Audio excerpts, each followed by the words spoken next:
ನಮಸ್ಕಾರ. ಜಿನಿ ನ್ಯೂಸ್ ವೀಕ್ಷಕರಿಗೆ ಸ್ವಾಗತ. ಸರ್ಕಾರಿ ಅಧಿಕಾರಿಗಳು ಹಾಗೂ ನೌಕರರು ಇನ್ಮುಂದೆ ಪ್ರತಿ ತಿಂಗಳ ಮೊದಲ ಶನಿವಾರ ಸ್ವದೇಶಿ ಲುಕ್ನಲ್ಲಿ ಮಿಂಚಲಿದ್ದಾರೆ. ರಾಜ್ಯದ 6 ಲಕ್ಷಕ್ಕೂ ಅಧಿಕ ನೌಕರರಿಗೆ ಖಾದಿ ಸಮವಸ್ತ್ರ ಕಡ್ಡಾಯಗೊಳಿಸಲು ಸರ್ಕಾರ ಮಾಸ್ಟರ್ ಪ್ಲಾನ್ ಮಾಡಿದೆ. ಈ ಬಗ್ಗೆ ಈಗಾಗಲೇ ಸುತ್ತೋಲೆ ಹೊರಡಿಸಿದೆ. ರಾಜ್ಯ ಸರ್ಕಾರಿ ನೌಕರರಲ್ಲಿ ಸ್ವದೇಶಿ ಪ್ರೇಮ ಹಾಗೂ ಖಾದಿ ಉತ್ಪನ್ನಗಳಿಗೆ ಉತ್ತೇಜನ ನೀಡುವ ಉದ್ದೇಶದಿಂದ ರಾಜ್ಯ ಸರ್ಕಾರವು ಈ ಮಹತ್ವದ ನಿರ್ಧಾರವನ್ನು ಕೈಗೊಂಡಿದೆ. ರಾಜ್ಯದ ಎಲ್ಲ ಸರ್ಕಾರಿ ಅಧಿಕಾರಿಗಳು ಹಾಗೂ ನೌಕರರು ಪ್ರತಿ ತಿಂಗಳ ಮೊದಲ ಶನಿವಾರದಂದು ಕಡ್ಡಾಯವಾಗಿ ಖಾದಿ ಉಡುಪು ಧರಿಸಬೇಕು.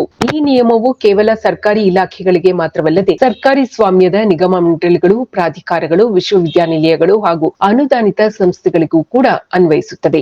ಈ ನೂತನ ಯೋಜನೆಯನ್ನು 2026ರ ಏಪ್ರಿಲ್ 21ರಂದು ಅಧಿಕೃತವಾಗಿ ಚಾಲನೆ ನೀಡಲು ನಿರ್ಧರಿಸಲಾಗಿದೆ. ಇದೇ ವೇಳೆ ಸ್ವಾತಂತ್ರ್ಯ ದಿನಾಚರಣೆ ಹಾಗೂ ಗಣರಾಜ್ಯೋತ್ಸವದಂತಹ ಅಧಿಕೃತ ಸರ್ಕಾರಿ ಕಾರ್ಯಕ್ರಮಗಳಲ್ಲಿಯೂ ಖಾದಿ ಉಡುಪು ಧರಿಸಲು ಸೂಚಿಸಲಾಗಿದೆ. ಡ್ರೆಸ್ ಕೋಡ್ ವಿವರ ಹೀಗಿದೆ. ಪುರುಷ ನೌಕರರಿಗೆ ಖಾದಿ ಶರ್ಟ್, ಪ್ಯಾಂಟ್ ಮತ್ತು ಖಾದಿ ಓವರ್ ಕೋಟ್.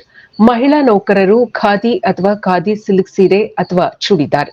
ನೌಕರರು ಸರ್ಕಾರಿ ಸ್ವಾಮ್ಯದ ಖಾದಿ ಗ್ರಾಮೋದ್ಯೋಗ ಮಳಿಗೆಗಳಲ್ಲಿಯೇ ಕಡ್ಡಾಯವಾಗಿ ಬಟ್ಟೆ ಖರೀದಿಸಬೇಕು. ನೌಕರರನ್ನು ಪ್ರೋತ್ಸಾಹಿಸಲು ಸಾಮಾನ್ಯ ರಿಯಾಯಿತಿಯ ಹೊರತಾಗಿ ಹೆಚ್ಚುವರಿ 5% ವಿಶೇಷ ರಿಯಾಯಿತಿ ನೀಡಲು ಸರ್ಕಾರ ನಿರ್ಧರಿಸಿದೆ. ಸರ್ಕಾರದ ಮುಖ್ಯ ಕಾರ್ಯದರ್ಶಿ ಡಾ. ಶಾಲಿನಿ ರಜನೀಶ್ ಅವರ ನೇತೃತ್ವದಲ್ಲಿ ನಡೆದ ಸಭೆಯಲ್ಲಿ ಈ ನಿರ್ಧಾರ ತೆಗೆದುಕೊಳ್ಳಲಾಗಿದೆ. ಇದು ಗ್ರಾಮೀಣ ನೇಕಾರರಿಗೆ ಆರ್ಥಿಕ ನೆರವು ನೀಡುವ ಹಾಗೂ ಸ್ವದೇಶಿ ಸಂಸ್ಕೃತಿಯನ್ನು ಎತ್ತಿ ಹಿಡಿಯುವ ಗುರಿಯನ್ನು ಹೊಂದಿದೆ.